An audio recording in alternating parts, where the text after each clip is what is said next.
everyone, congratulations. Second season of Blindspotting. So far, it's terrific. Thank you. Thank you so much. And now episode 4 is coming up with a lot of people I've been talking to calling it the Filipino episode. So this this is going to be exciting, especially, we're celebrating Halloween in the middle, practically the start of summer. So this is going to be great. hmm So Dante, let me start with you because I spoke to you for a wonderful film, the fabulous Filipino brothers, and I asked you if you were tired of people bugging you about Rufio, and apparently you are not. No, it's great. I mean, look, yeah, I tell people I've been Rufio longer than I haven't been Rufio. It's one of those characters that has followed me around for 3 decades now, and it's wild. The truth of the matter is, like, we're all actors. We've all come from someplace up. I came from the Bay. People come in plane, trains, and automobiles to get to Hollywood, and you hope that somewhere in your career that you're gonna leave a legacy of some character that people will remember years later, and hopefully it's a cool character. And so I definitely was very fortunate with a character like Rufio, and it's one of those things you just kind of, I don't know, it's just it's become something more than I could have ever expected, and it's beyond me. It's just, it lives on as a piece of nostalgia for a generation. It represents so much for the 90s kids and for the generation that grew up with it, of rebellion and whatever that Rufio Lost Boy Bangarang thing is, songs from Skrillex it just lives on. And then also, just as a point of pride for the Filipino community worldwide, but especially the Fil-Am community, it lives on as one of the big kind of like pillars of us being represented in Hollywood. So I'm very proud of those things. Most excellent. Lance, April, update us on the romance between Jacque and Cuddie, because it plays a major part in this upcoming episode. It does. Yeah. After you, boo. Okay. Okay, sounds good. Yeah, I think what it's been 6 months or 9 months after season 1 ends. And so I think it's pretty serious.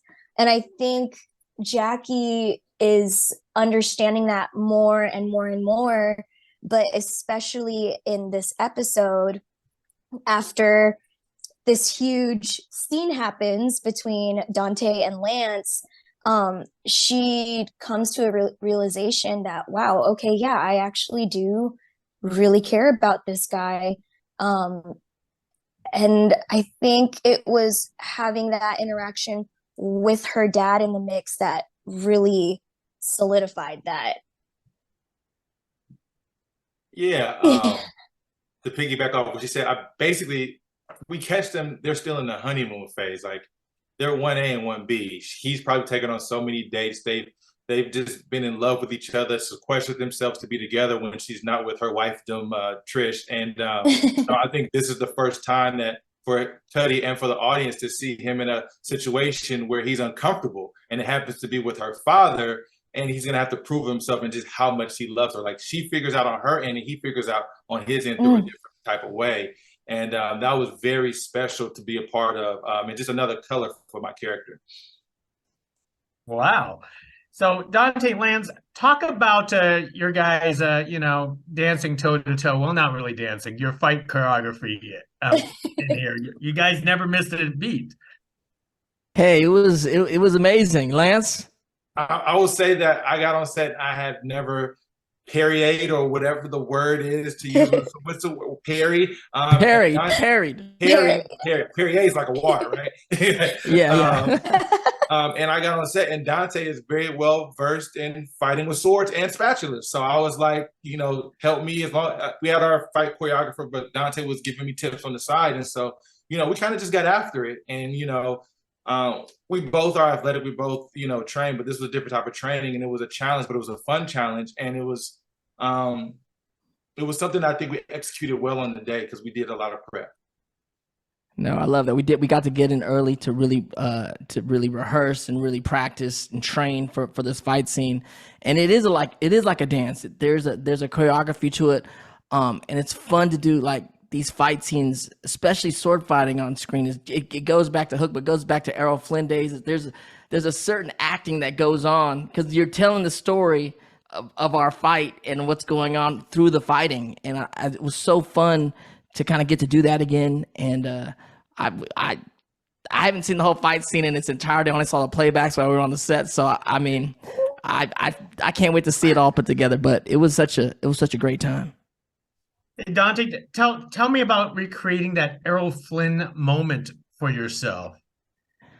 I mean, we were doing some stuff. So I mean, of course, when we did Hook, they were going back to the Errol Flynn times. We're going back to the Hook times, but we're swashbucklers. I mean, whenever you get, we have spatulas, but we're sword fighters. When you're sword fighting in a movie, it goes back to Pirates. It goes back to Three Musketeers. It goes back to Errol Flynn. It goes back to all of a sudden we are now a Filipino and African American actor that are in the lineage of sword fighters in Hollywood. And we summon those spirits up in us. I think we got down. I thought we got down. I think we got down. Book us. You did. You did. One is definitely going down. One of the most memorable scenes for Blindspotting. That's for certain. April, could you talk about your Filipino heritage? Talk about yourself and your ties to the Philippines. Yeah, absolutely. So my parents are from a province in the Philippines called Ilocos, and basically my family moved out to California and planted their roots in lots of places, including Oakland. And my grandpa, he had written this letter to his kids and his grandkids about how he wanted all of us to create new opportunities for ourselves in this new place. And that was his hope for us. And so, to answer your question, it just, my Filipino heritage leading me to this place, it's very meta. It goes back so far to the hopes and dreams of generations before me. And so the fact that we got to have this Filipino episode in this show that really highlights diversity and telling stories from all different blind spots, it was really important to me. And I felt like my grandpa was in that room with us as we were filming these family scenes. And I even had his picture of us two when I was like 3, and I was sitting on his lap and we were sitting on that chair right next to the window with those curtains I can never forget in that house in Oakland. And I had that picture on the mantle with us while we were singing Dahil Sa'yo, and during the fight scene. He would have loved to see the fight scene, you guys. So yeah, and that episode really does highlight a lot of our Filipino heritage, from the food, from the love, from the music. So I feel so proud to be able to be a part of this little piece of space that gets to be shared with everyone else who might not know much about our culture. Wow. Well said, Lance. Thank you. What did you learn about the culture? Because the only thing I know about Filipinos is me going to a Jollibee every 2 weeks. I mean, so good, right? It is good.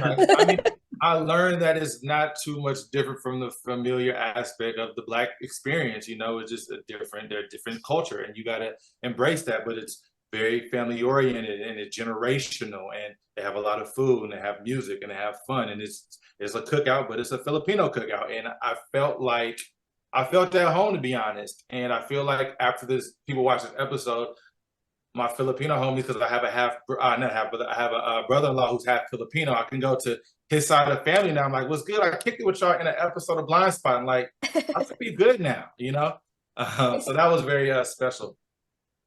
So I'm curious, what do Filipinos cook at a backyard barbecue anyways? I mean, definitely lechon, barbecue pork lechon. You got chicken adobo. Always, you got. I mean, you're gonna have pancit. You're gonna have lumpia, fried lumpia. Mm. What else, April? What else we gonna have there? Fried catfish from Ranch 99 or 99 Ranch, Yes. however you choose to say it. So that's always really good. And then you gotta have the fried chicken. That's gotta be there too. Fried chicken. You're gonna have fried. You're gonna have chicharron. You're gonna have the fried pork skin for sure I with mean, that's vinegar. like 4 dishes from the black cookout right there, so you can see. I know. The same kind of is thing, why, but then we're gonna have like Jacque vinegar and Cuddie and work. garlic dip. Yeah. Yeah, we got vinegar and hot sauce. It's all good. And then you gotta have the leche flan. Of course, That's let you flan at the end for sure. and all of the desserts. And then some things that might shock people too, like tiniguan, which is Chocolate meat. I don't know Chocolate if- meat. Yeah, it's called Chocolate chocolate meat. You could look it up. There's a reason why it's called chocolate meat. It's Oh, wow. interesting. That Yeah. would have been fun. Oh wow, chocolate meat, huh? That would have been Yeah. season 3, baby. We'll Yeah. add that in. We Season gotta 3. dive into the situation. But I love the fact that, even you coming on gigs, like it's a Filipino, like they're calling this the Filipino episode. You understand, when I got to Hollywood in '85, they didn't know what a Filipino was in Hollywood. I go into them like, what are you? Like, I'm Filipino. They're like, what is that? And so to come 30 years later and being a Filipino episode and us getting to look, it's great. We're Hollywood. We're all actors. And we're playing all different kinds of roles, and it's great to kind of share in other people's experiences and help tell stories, whether it be Asian or Latino or whatever, that the things I've been able to play over the years, but to also get a chance to have a Filipino episode for people to kind of really celebrate Filipino is beautiful and unique. And I definitely applaud Rufio and David and Jess, the director, the whole crew. It's like, I really just kudos to them. That is wonderful. That is wonderful. Well, I want to end with one last thing, because I am not Filipino. So I don't know why some people mistaken me to be. But I am Southeast Asian. Yeah, because your last name is Patta. There's a dish called crispy Patta. Oh yeah, Wow. Is there? I have. Yeah. that's good too. It's fried pork knuckle gig. It's fried pork knuckle, but it's really good. Knuckle? Wow. Yeah, I did not know you could eat pork knuckles. you can get that crispy Patta. That's a delicacy. They might have it at Jollibee someday. I guess I will have to go there and check out their menu. But one last thing that I need to bring up, because April brought it up, was the song that you guys got to sing. What is that song? And Lance, how did you know the words? Oh, so Dahil Sa'yo is a song that has been around for decades. Decades, like back in vinyl record days, decades. And so everyone and their mom knows it, and there's a reason for that. It's a very beautiful song. It means because of you. And it's just a very legendary love song that it's timeless.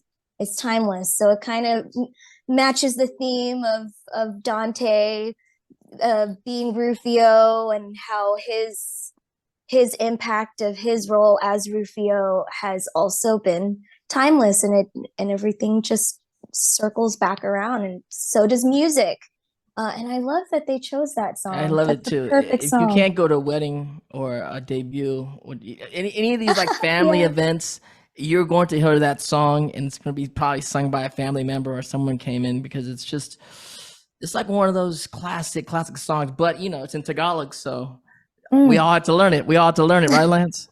I mean, we did have to learn it. What happened? I just got the script, and then I just downloaded the song by itself. I don't need any other screenplay words. I just need the song. And so, did my run through, and then obviously April, she was very gracious with her time, and she's very musically gifted, as well as Dante. And April helped me with some pronunciations, and we just got it done and had a good familiar time at the end. You crushed it. Killed it. You crushed it. Yeah. Well, all of you crushed it on this episode. It's wonderful talking to you guys. It is you guys have a great synergy just in this conversation alone, and everybody have to talk about this episode after they watch it. So thank you very Awesome. much for this. Thank you. It's good seeing you Thank again. you Steve. I so remember much, we interviewed on the Gig. carpet. Good seeing you, man. Hey, nice seeing you again too, Lance. Thank you. Try that See you crispy next time. Patta, Gig. Go get that crispy Yes. I know, Patta. I'm gonna have to search for that. Pork knuckles. Got it. Yes. Yep. Thank you. Thank